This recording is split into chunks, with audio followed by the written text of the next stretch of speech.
I never planned to reveal my true identity to my family. For 3 years, I worked as a housekeeper at the Richardson Grand Hotel, our family's pride and joy, while secretly being the CEO of Lux Global Hotels, the third largest hotel chain in the world. But family has a way of pushing you past your limits, especially when they think you're beneath them. My name is Grace Chen, and this is the story of how I learned that sometimes the best way to teach humility is to let people reveal their own arrogance. The Richardson Grand had been in our family for 2 generations. My Uncle Thomas inherited it from my grandfather, turning it from a modest local establishment into a respectable regional hotel. But it was struggling in today's market, falling behind modern hospitality trends and accumulating debt that my uncle refused to acknowledge. I remember the day I made the decision to work there. I had just finished a meeting with my executive team at Lux Global, discussing potential acquisitions in the Northeast region. The Richardson Grand's name came up on our target list, and I felt my heart skip a beat. The Richardson family seems resistant to selling, my CFO reported. They're drowning in debt but won't admit it. 6 months, maybe a year before they're forced to sell at a fraction of their current value. I couldn't let that happen, not to my family's legacy, even if they had no idea who I really was, even if they thought I was just the quiet niece who never amounted to much. So I did what any secret CEO would do. I applied for a job as a housekeeper. Why would you want to work here? HR had asked, puzzled by my application. Your degree is from Cornell's hotel school. I believe in starting from the ground up, I replied, knowing they wouldn't understand the full truth of those words. For 3 years, I watched and learned. I cleaned rooms, changed sheets, and quietly observed everything that was wrong with the hotel's operations, all while running my own billion-dollar company remotely during my breaks and after hours.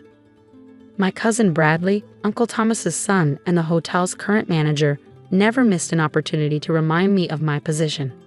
Grace, the bathroom in 306 needs attention.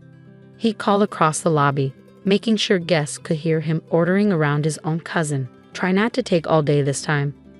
I did every task perfectly, gathering information that would later prove invaluable. Every leaking pipe, every outdated system, every guest complaint. I documented it all, not that anyone noticed. They were too busy looking down their noses at the quiet housekeeper who kept to herself. That all changed last Tuesday at the monthly family business meeting. I usually wasn't invited, but this time Bradley had a special reason for wanting me there. The family gathered in the hotel's grand conference room, all mahogany panels and crystal chandeliers that had seen better days. Uncle Thomas sat at the head of the table, his wife Margaret beside him. Bradley stood at the front, practically bouncing with excitement as he prepared to make his announcement. As you all know, he began, straightening his designer tie, the hotel industry is evolving. We need to modernize to compete with the big chains. He clicked to the next slide in his presentation. That's why I've developed a comprehensive rebranding strategy. I nearly choked on my water. The strategy he was presenting was an almost exact copy of a successful initiative I had implemented at Lux Global 2 years ago. He must have found it in some industry publication and claimed it as his own. We'll need to terminate some of our less essential staff, Bradley continued, his eyes finding mine with a smirk. Starting with outdated positions like full-time housekeepers. We'll outsource to a cleaning service instead. The room fell silent. Everyone knew he was talking about me. Now Bradley, Aunt Margaret said with false concern, Grace is family. Perhaps we could find her another position. In the laundry, perhaps. I sat quietly, watching my cousin's plan unfold. 3 years of his subtle jabs and not-so-subtle humiliation had led to this moment. He wanted to fire me in front of the entire family, to prove once and for all that he was the successful one, the worthy heir to the Richardson Grand. Actually, Bradley said, puffing up with self-importance, I've already arranged everything. The new cleaning service starts next week. He turned to me with a thin smile. Grace, consider this your official notice. We'll need your uniform returned by Friday. I could have revealed everything right then. Could have pulled out my phone and shown him the Lux Global company profile with my picture and CEO title. Could have mentioned that my breaks were actually spent running a company with over 200 hotels worldwide. Instead, I stood up slowly, smoothed my housekeeper's uniform, and smiled. Of course, Bradley, I understand completely. I turned to leave, then paused at the door. Oh, and congratulations on the rebranding strategy. It worked wonderfully when Lux Global implemented it 2 years ago. I left them wondering how a housekeeper knew that detail, walking away to the sound of Bradley spluttering excuses about his original plan. What they didn't know was that in my 3 years of cleaning rooms and observing operations, I had compiled a comprehensive analysis of everything wrong with the Richardson Grand. Every violation of health codes, every shortcut in maintenance, every instance of Bradley fudging the books to hide his expensive mistakes. And tomorrow, the CEO of Lux Global Hotels had a scheduled inspection of the property. They just didn't know that the CEO was me. I spent that evening in my small apartment above the local coffee shop, finalizing the details of what would happen next. My phone buzzed constantly with messages from family members, some expressing concern about my firing, others warning me not to make a scene. I ignored them all. Instead, I opened my laptop and began typing an email to my executive team at Lux Global. Proceed with Operation Richardson tomorrow as planned, and make sure Bradley's there for the entire inspection. It's time you learned what real hotel management looks like. As I clicked send, I couldn't help but smile, thinking about tomorrow. Bradley always said I needed to learn my place in the hotel business. He was about to find out exactly what that place was. The next morning, I arrived at the Richardson Grand exactly at 9 a.m., but not in my usual housekeeper's uniform. Instead, I wore a tailored charcoal suit from my other life, my CEO wardrobe that had been hanging unused in my apartment for 3 years. My heels clicked against the marble lobby floor as I walked in, turning heads of guests and staff alike. "Excuse me, miss," Bradley's voice called out from behind the front desk. "Can I help you find?" His voice trailed off as I turned around. "Grace? What are you? Why are you dressed like that?" "Good morning, Bradley," I said calmly. "I believe you're expecting the CEO of Lux Global Hotels today." His face contorted in confusion. "Yes, but you need to leave. We have an important inspection today, and I can't have you causing a scene about your termination." The elevator dinged and my executive team stepped out. Thomas Wright, my CFO, Sarah Martinez, our head of operations, and Michael Chang, our chief legal officer. All people who had been running Lux Global with me via video calls and late-night meetings for the past 3 years. "Mrs. Chen," Thomas said, walking over with a professional nod. "The preliminary reports you requested are ready for review." Bradley's face went pale. "Mrs. Chen, what's going on here?" "Perhaps we should move this discussion to the conference room," I suggested. "And Bradley, please call Uncle Thomas and Aunt Margaret. They'll want to be here for this." 30 minutes later, my family sat in the same conference room where they'd fired me yesterday, but the power dynamic had shifted dramatically. My executive team lined one side of the table, while the Richardson family sat opposite, looking like they'd seen a ghost. "Let me make this clear," I began, standing at the head of the table where Uncle Thomas usually sat. "For the past 3 years, while working as a housekeeper here, I've also been serving as the CEO of Lux Global Hotels.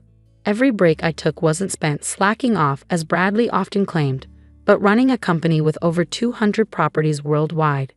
"That's impossible," Aunt Margaret whispered. "You're just a maid." I finished for her.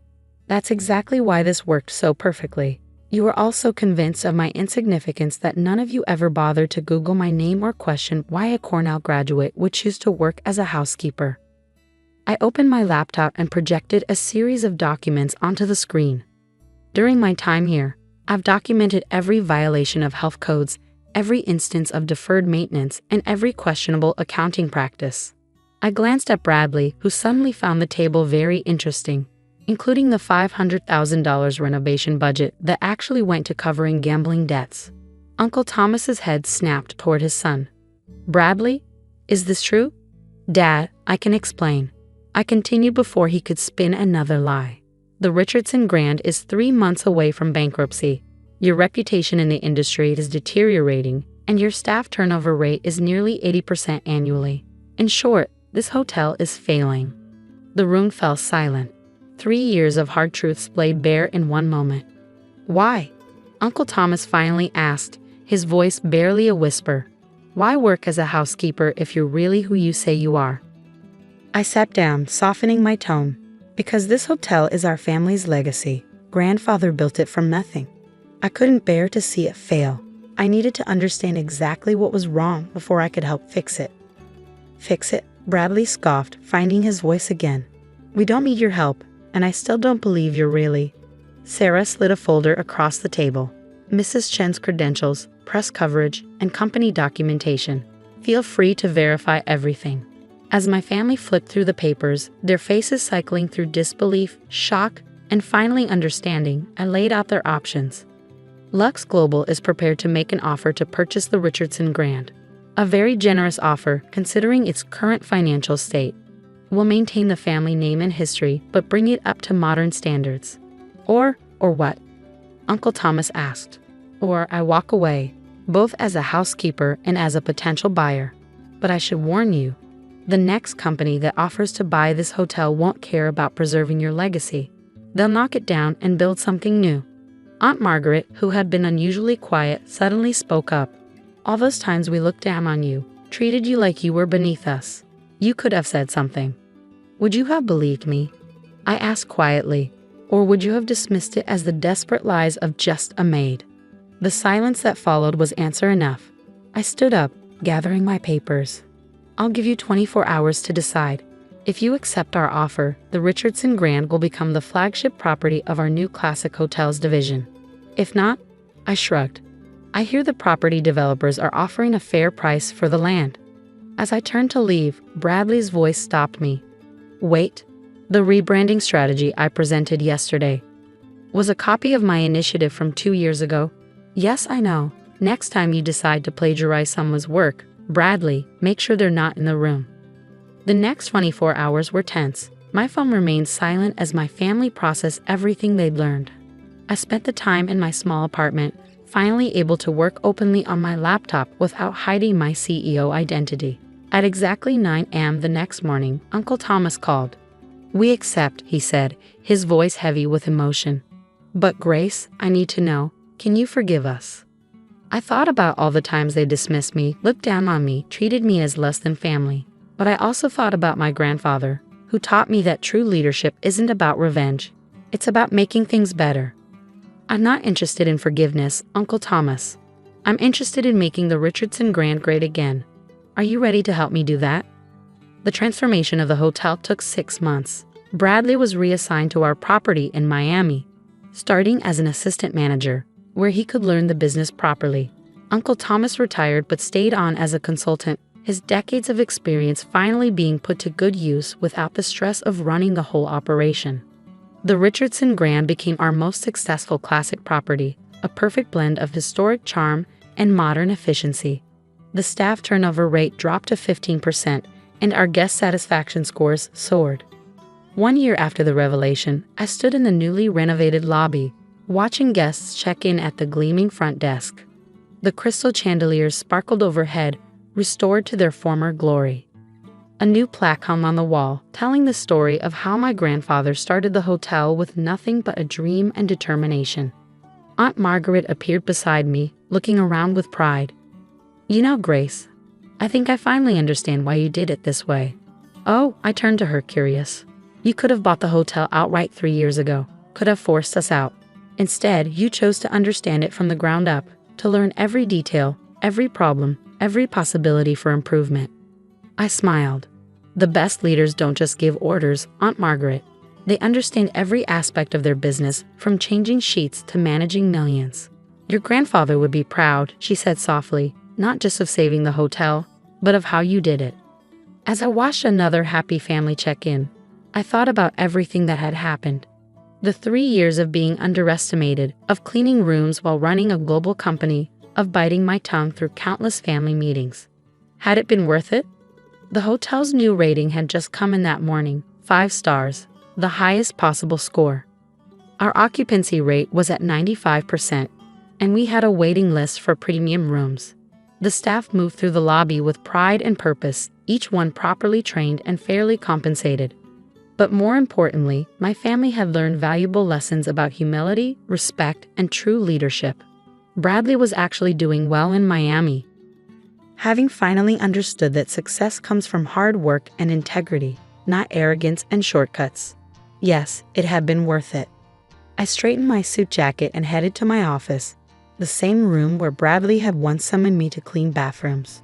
Now it was command central for both the Richardson Grand and my ongoing duties as CEO of Lux Global. On my desk sat a framed photo of my grandfather standing proudly in front of his newly opened hotel. Next to it was my old housekeeper's uniform, preserved in a shadow box with a small plaque that read, "Never forget where you started." And I never would, because sometimes the best way to lead isn't from above, but from within. Sometimes the quietest person in the room is the one you should watch most carefully. And sometimes, just sometimes, the maid turning down your bed is actually the CEO making sure everything is perfect. As for me, I still occasionally put on a housekeeper's uniform and spend a day working alongside our staff. It keeps me grounded, keeps me connected to what matters most in this business, the small details that make a hotel feel like home. After all, you never know who might be watching, learning, and waiting for the right moment to reveal their true worth.